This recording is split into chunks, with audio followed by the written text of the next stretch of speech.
El consellero de Economía, Emprego e Industria, Francisco Conde, apostó en Ourense por los concellos emprendedores para atraer más inversión a Galicia con las máximas garantías jurídicas, técnicas y medioambientales. En una reunión que mantuvo con alcaldes de la provincia, el titular de Economía les explicó las ventajas de la ley de implantación empresarial,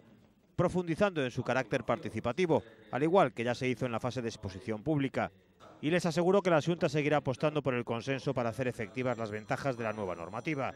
Conde expuso que los concellos emprendedores serán aquellos que se adhieran al convenio de colaboración firmado entre la Xunta y la Federación Gallega de Municipios y Provincias, por lo que se comprometen a aplicar en sus localidades más simplificación administrativa, eliminando trabas burocráticas, más facilidades para acceder al suelo industrial y más incentivos fiscales.